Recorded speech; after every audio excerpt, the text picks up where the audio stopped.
Motherboard selection and installation. In this nugget, we'll be talking about motherboard selection and installation, where we'll first of all start off by looking at selection criteria for a motherboard, and then installation guidelines, not just for the motherboard, by the way, but for other things as well that you would put inside the case. Expansion cards, memory, processor, cooling, all those sorts of things will be involved in this. And it's more or less really a disassembly and reassembly, because when people bring a computer to you, most of the time you have to take it apart, fix something, and then put the whole thing back together. And then we'll continue this whole discussion here in our next video, where I'm going to use photographs to show you through some of the steps that you'll take to assemble or disassemble various components. You know, I really like that movie, Seabiscuit. I guess I kind of like the story of an underdog, or somebody who's against impossible odds, and they seem to overcome them in the end, and the movie ends well, and everything seems to be great. Well, one portion of the movie, it seemed pretty hopeless at a certain point. I don't know if you've seen this film, but one of the actors was Jeff Bridges, who was a bicycle shop owner, and someone brought a car into him for him to fix it. The next scene, you see him with the car entirely disassembled, the engine parts everywhere, and he's looking at it in frustration, obviously having no clue of what part goes where and how to reassemble the whole thing back together. So we need to talk here about disassembling a computer, including its case and all its components, and then, of course, reassembling those things as well. But one of the first things you need to decide is what kind of motherboard is going to go inside that case. And hopefully I'll be able to show you this with a little less frustration than that guy experienced in the movie. Well, one of the things we're going to have to start off with here, however, is where are you at in the process? I mean, a lot of A-plus materials that I've seen, they show people how to build a computer from scratch. But rarely does the A-plus technician ever come into that situation where someone comes into your shop or comes to your workbench and say, hey, build me a computer from scratch. No, usually we do that for ourselves because we're kind of enthusiasts. A lot of people I know build between 5 and 10 every year just because they like to do that, and that's kind of their hobby in addition to their work. But for the A-plus technician working your normal job, usually people bring computers to you that are not working for some reason. I mean, why else would they bring it to you? To show it off and say, hey, look how great my computer works? It doesn't really happen. So what we need to do here is to figure out what kind of components a user might need. Maybe they just need an upgrade. They want a faster processor, but the motherboard doesn't support it. So that might be the situation in which you're going to need to determine if they need to select a motherboard or select a new motherboard. And here are some factors we'll need to determine in this, and of course this is also an important A-plus objective. One of the things we'll be looking at there is what kind of form factor and case is available. They might want you to not replace the case. They don't want to spend another $50 or $100 on a case. You can get them pretty inexpensive these days, but if they're on a budget, they'll say, please just use the existing case. Well, if it's an ATX case, then that gives you quite a bit of flexibility. If it's a little, I don't know, one of those micro ATX cases or a more rare case, then you might not have as much flexibility because it might be harder to find a motherboard for that that's available on the open market unless you're a specialized vendor or something. Of course, it also depends on the availability of motherboards in your area and what's available to you. So we'll also take a look at the form factor there. The form factor and the case are kind of a hand-in-glove item. They have to be a matched set. I'm not going to be able to put an ATX form factor motherboard inside of an NLX case. I mean, that's a really tiny case. It's just not going to fit. So that's going to be kind of obvious, but you have to get those in a matched set. The processor also has a big part in this. Again, like I mentioned earlier, they might be bringing a computer to you that has an old archaic Pentium 2 processor in it, and they say they tried to upgrade to Windows Vista, or Windows XP, I guess, would be more current to the A-plus objectives. And they say, I couldn't do it. It said my computer was too slow. Well, guess what? You're going to have to replace probably everything in this case. Because if they want something like Windows XP, they're going to need a more powerful processor. And we'll look at the requirements for XP later on. More powerful processor, more memory than that motherboard's going to be able to handle. Everything's going to be too slow on that motherboard. So you're going to start off with a new motherboard. If you really want to give them maximum expandability and power moving into this next generation, they're probably going to want an ATX. That gives them good capabilities there. So the processor is going to be an important part of that. Their existing motherboard won't support it, so they'll have to get a new motherboard that supports the more current processors. Or they might be able to get a motherboard and processor that supports AMD processors instead. But let's also take a look at memory. Maybe they've just gotten into enthusiast processing for photographs, and they really want to run Photoshop CS2 or Photoshop CS3, and I run those programs myself, by the way, and sometimes just my paging file gets to be over 2 gigabytes, and that's with an existing 2 gigs of RAM. Well, if they're really enthusiasts with that, if they want to do video editing, wow, they're going to need to really crank up the memory there. So you need to look at their existing motherboard and see if it even supports it. Some of the motherboards, the less expensive ones, or that come, some of those that come as low-cost leaders from major vendors, they'll only support 1 GB of RAM. Well, you might need 2 gigs or 4 gigs of RAM. So again, you might need to select a motherboard that selects the amount of memory they need for their applications. I guess I should put that out to the side. Their apps is a big part of determining that in terms of the processor and the memory. Photoshop and video editing products, for example, again, also require a lot of processing power. If they're just business owners, but they have a really large database that they need to scan through and do searches against, again, they're going to need a lot of processing power if time is of the essence. And then the chipset could also be important. The customer's not going to know what a chipset is in most cases. This is something you might have to decide for the customer based upon what they've told you their requirements are. For example, maybe they say that they want to just use a PCI card for video. They don't even know what that is, perhaps. We don't know what their level of experience is, but they might hand it to you and say, hey, here's this video card. I want to continue to use it.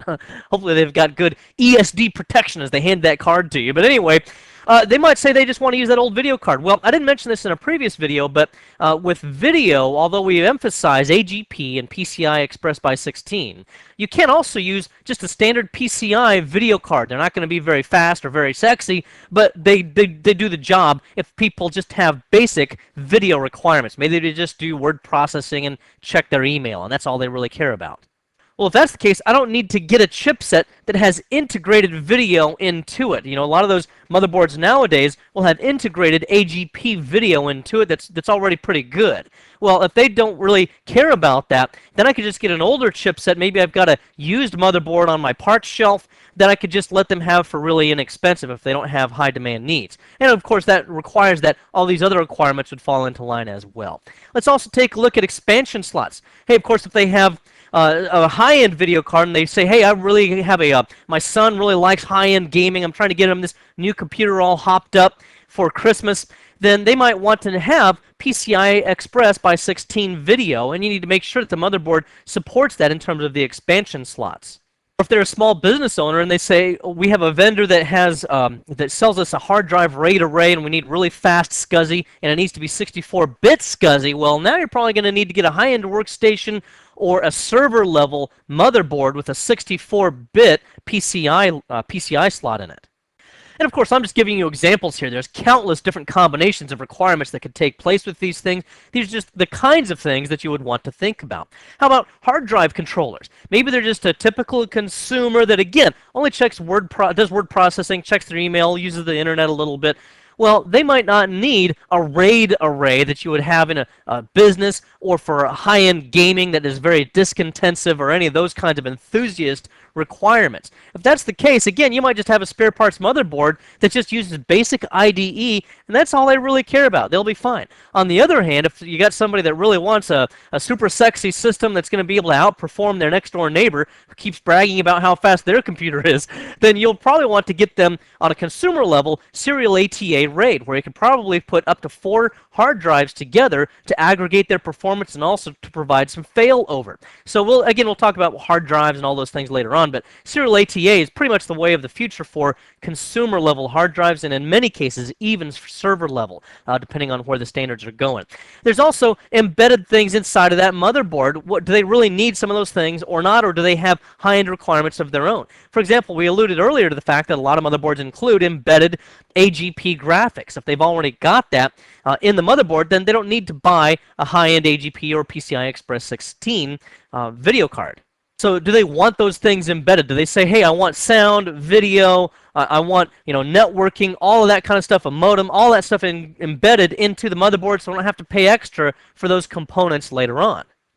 Or to take it a step further, maybe they do want embedded components, but they don't want just your conventional AC97 sound card, sound capabilities, for example. Maybe they want high-end digital so that they can have a 5-to-1 Dolby sound system in their computer gaming room, and they want the whole works right there embedded into the motherboard. Well, you're going to have to probably look for a little bit of a higher-end motherboard there that has all those things integrated instead of giving them something off the spare parts shelf.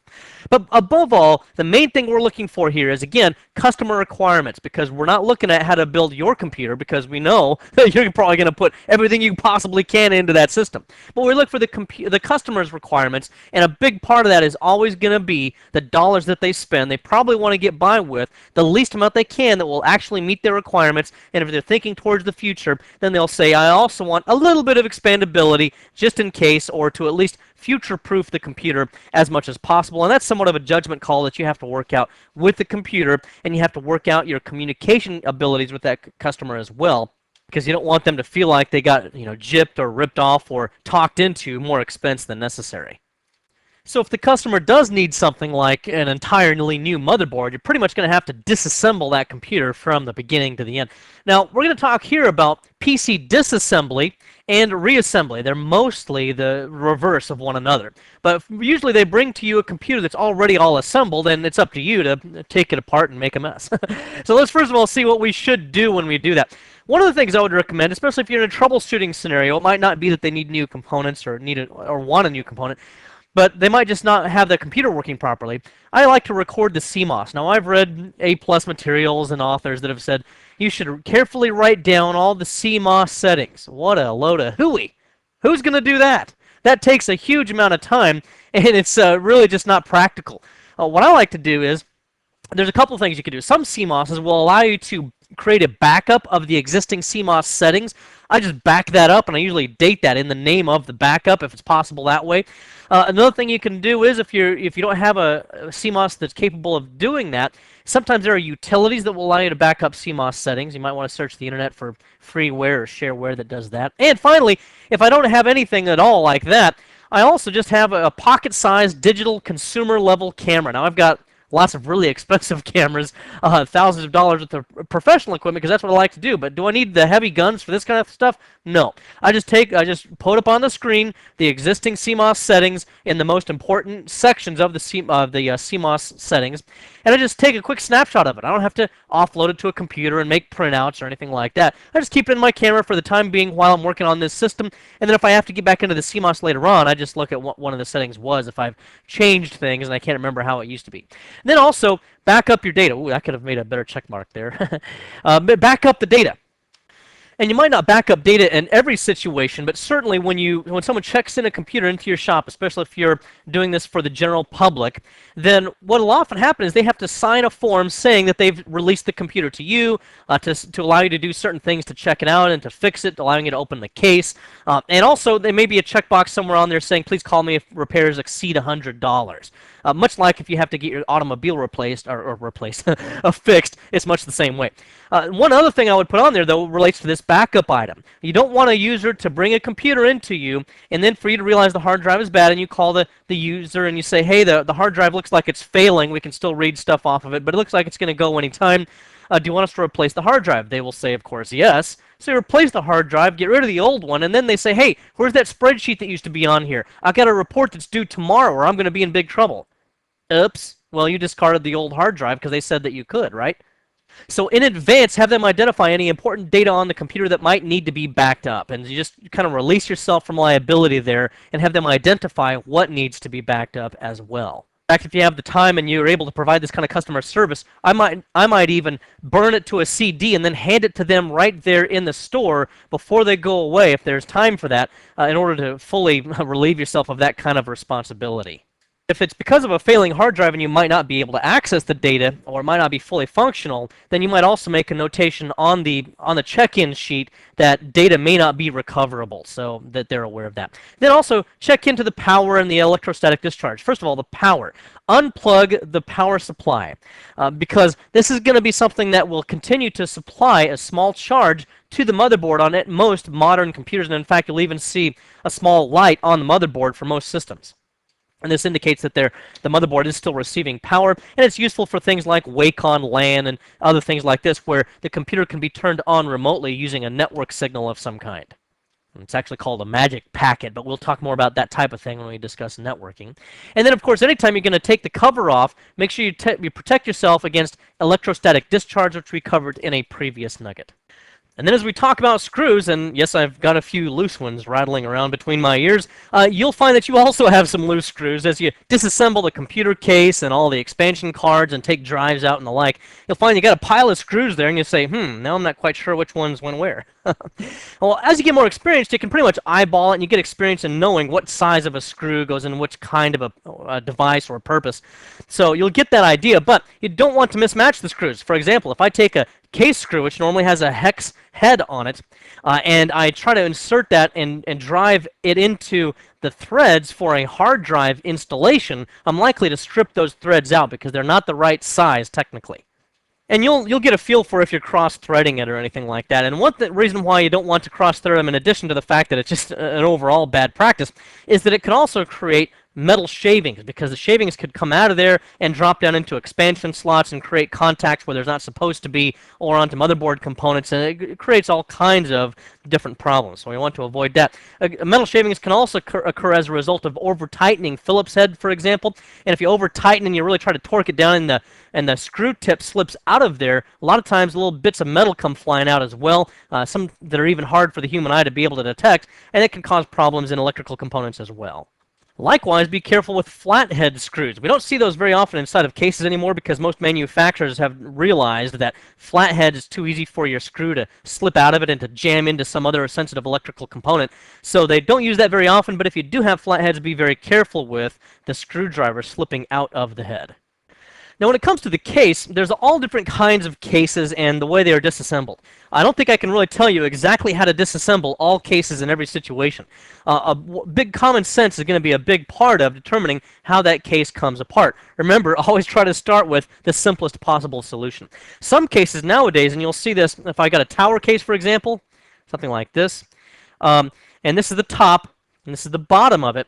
Along the sides, and if I'm looking at the back of it here, along the sides on the back, there'll be a screw there, maybe a screw right here, possibly one in the middle, but not usually. Then these are often nowadays thumb screws, so you don't even need a tool. They'll still have a Phillips star head on top of it just in case somebody over-torqued it and you need a screwdriver to release it. Also, if you look at the side view, so again, here now we have on this tower case, we have this is the top, and again, this is the bottom. And on the side, here's the screw, and here's another screw. And then you may also have some kind of a flip lever on the side. You just pull it up. It might have a lock on it as well that you need a key for, depending upon the case. But regardless, you disattach whatever is holding on that case, and then typically you slide it back or up or both. So you might slide it back and up, or just up, and the case will come open, and you can see the components on the inside.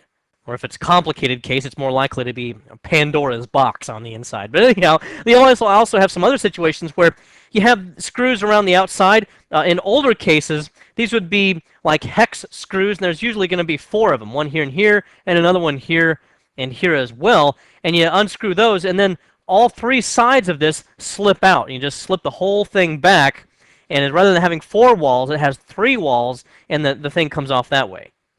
You may also have situations in which at the front of the case there might be some kind of a latch or some kind of a device underneath the front of it that you have to tip it back slightly and get your hand under there and unclip it in order to release various components, the side of this, or more likely there's a faceplate section which has the lights, the hard drive activity light and the power light and other things like that, access to your external drives. That may also in some cases need to be taken off. You just flip the switch or the latch or whatever it is. You'll have to common sense this a little bit to determine how to get it off, and then you can pull that back. There may also be various tabs that snap in along the sides, usually at the top and at the bottom. Sometimes there's one in the middle as well, and those tabs might be on the same side that the case cover comes off of, or it might be on both sides, and sometimes it's a little bit hard to reach, so you got to really wrangle your hands and fingers around those things at times. That should probably cover most of the kinds of cases you're going to see right now and how to get the case off. The rest of them, again, you're going to have to just use some common sense for in many cases.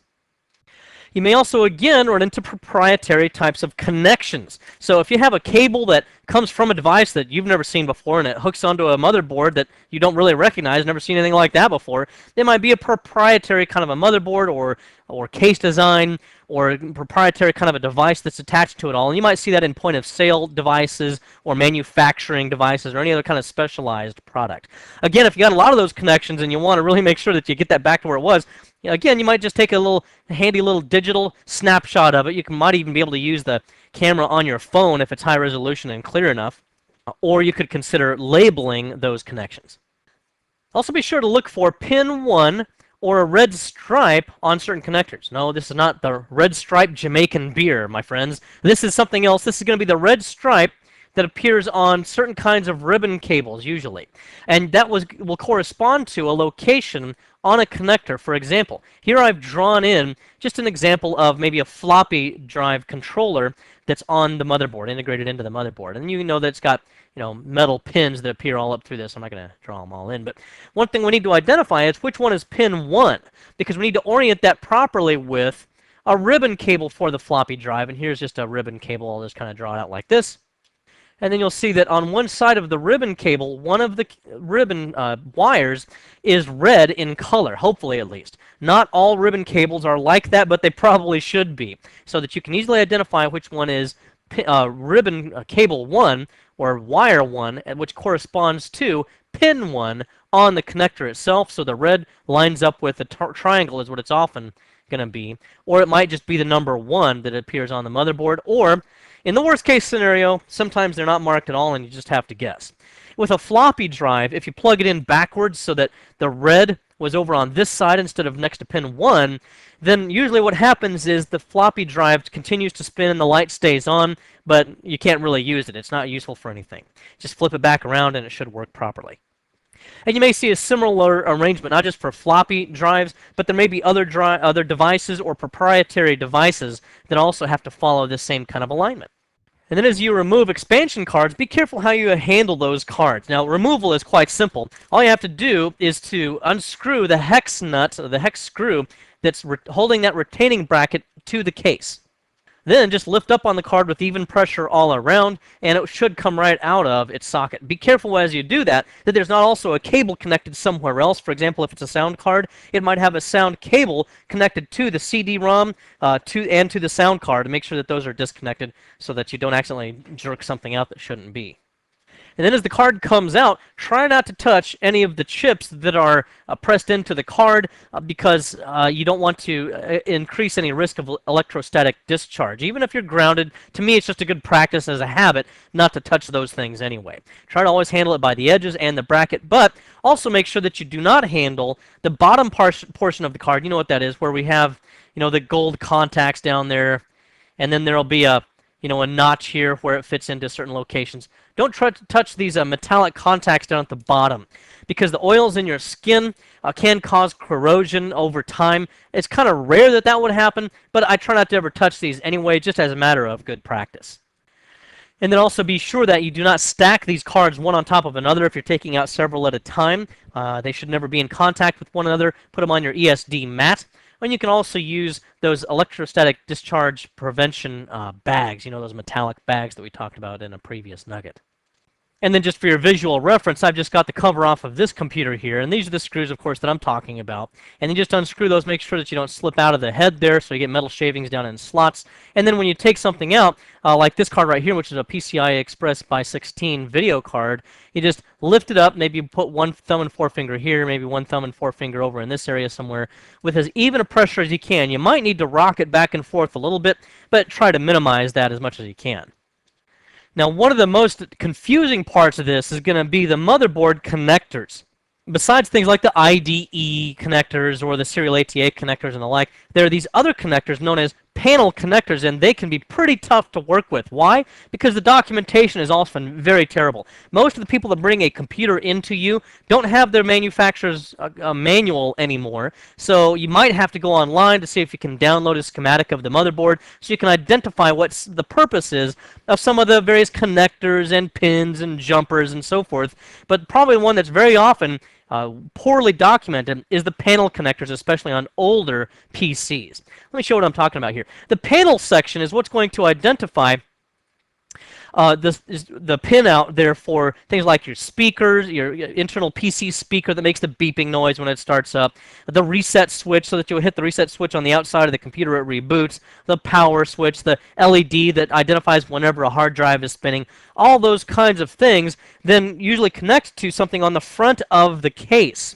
So this is where the motherboard integrates directly to the functionality of the case. Now here's an example of how you would think that this was well marked. I mean, after all, some of these are color coded, and then it clearly marked here reset, and you would so you would assume that reset, that's at the top and that's over speaker here. So if this corresponds top and bottom, then reset would point back to this orange set of pins that you see back here. And then the speaker here, again, if we're corresponding this the way logical humans would think, then speaker would correspond to these front pins here. And guess what? That's not right.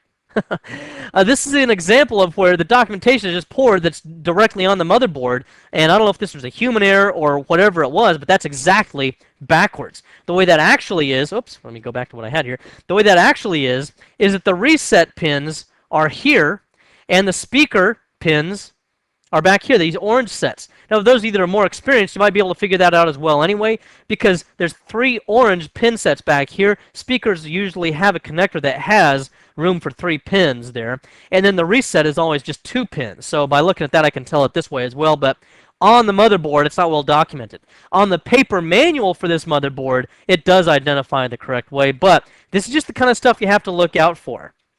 And the same is true for all of these other connectors all the way down through here. They're all exactly backwards. And then let me show you the kind of connectors that connect onto those as well. Here's what they look like. The speaker, remember I told you there's room for 3. You can't really quite see them, but there's holes there for 3 pins. The middle one's not really used in this case. The power switch, the reset, remember the reset I just mentioned? 2 wires in that one. So you can kind of figure some of those out a little bit as you go. This case, these connectors, by the way, came from the case. They don't come from the motherboard. These are pretty well marked. Some of them just give you a bunch of little black blocks like this, and it's up to you to figure out where they go. Very, very cryptic at times, and there sometimes will be trial and error. Fortunately, in most cases, if you do hook up one of these to the wrong location, it does not usually hurt anything. But there's no guarantee of that because there's countless motherboards and various types of connections that could be made. And then here I just showed you a kind of an overall view of the connections and everything. And here, specifically, the panel connections. You see how that's kind of in the deepest, darkest corner of this motherboard and case. And you really can't fit your hands underneath there to work with that very well. That's where the needle nose pliers come in pretty handy. And then here's a little bit closer of a zoomed-in view of that same thing. Here's another thing that you don't always know for sure. That is, remember we saw these blocks here, these connectors? On the side of them, it said power switch or speaker and things like that. Well, the question is, do I flip it up here so that the words are on the outside or on the inside? Again, it's a matter of trial and error sometimes to be able to figure out, which one works. If it doesn't work one way, you flip it over and try it the other way. Again, not very well documented in many cases. If you can find one of these that has a small triangle on it, remember what the triangle is for? That's going to be kind of a pin 1 or a starting point for you. See if you can find a corresponding pin 1 or triangle on the motherboard, and that'll start you with the correct orientation. You might be able to go from there. Now this is a Dell system, and I really like this. Of course, they make their own cases, and then they have motherboards that are designed for them as well. And so they just have created a ribbon cable that connects all of that. Can only go one way because it's keyed, as you see here. Tells you this is the motherboard panel. That's what that's for right there. So you really can't mess this one up. It's pretty much dummy-proof, and I like that solution a lot better. But we don't usually get that luxury of something that quite that easy. Next, we can install the motherboard and or the drives, and whichever one you install first really depends upon the case design. Because in some cases, and I don't mean that as a pun, but in some cases, if you install the drives first, then they block up space where you would drop the motherboard down into the case, and so they're obstructing, so you can't install the drives first. So you'd have to install the motherboard first in that case. I prefer usually to install the drives first if possible, because if one slips out of my hand and I drop it, well then I don't want to drop it on top of the motherboard and potentially damage something. So install the drives first if you can, and if it leaves sufficient room to install the motherboard later. So again, drives will be number 1 if possible, motherboard number 2, but again, there's a fudge factor depending upon what you have to work with. And then finally, you can install the power supply. Now, the power supply is typically going to be the last thing to come out in a disassembly, okay? So disassembly, I can write disassembly last. Why is that? Because if I try to take it out first and a screw comes out sooner than I expected, or I lose my grip on it, it weighs several pounds and it could come crashing down on the heatsink, memory cards, expansion cards, other delicate components, and it could really do some damage, and that would really ruin your whole day. So you don't want to do that. You don't want to take out the power supply until last if you're totally stripping down a computer. On the other hand, if you're in a reassembly, then in a reassembly, you typically want to install the power supply first because you don't want to install it last and again, accidentally slip it and have it damage something. And there are a lot of cables that, of course, come out of the power supply for your various power needs, and you can just kind of flip those over the edge of the case, and so they're typically going to be pretty well out of your way and shouldn't be an obstacle. Now then, in a reassembly, or if you're building something from scratch, you mostly go in exactly the opposite direction of what I just talked to you about, except that you want to protect yourself from ESD discharge immediately as soon as you possibly can there. So that'll be a little bit out of order. But the rest of those steps that I just talked about, it's mostly in the reverse order. And again, common sense rules overall. Now the next thing I'm going to do here is show you several photographs of various components so that we can kind of get a visual picture on how a lot of this goes together. In this nugget, we talked about motherboard selection and installation, where we looked at selection criteria, such as the size of the motherboard. Will it fit in the case? They both have to be, for example, ATX. Or if you have an NLX case, well, you're going to probably need to get an NLX motherboard. So we looked at some of those kinds of selection criteria, what kind of applications the user runs, all those things. And then we took a look at some installation guidelines, not just for the motherboard, but for a lot of the other components that we look at here as well. And we're going to continue that discussion in the next video, where we'll use some photographs that will step us through the process of installing many of these components. Well, I hope this has been informative for you, and I'd like to thank you for viewing.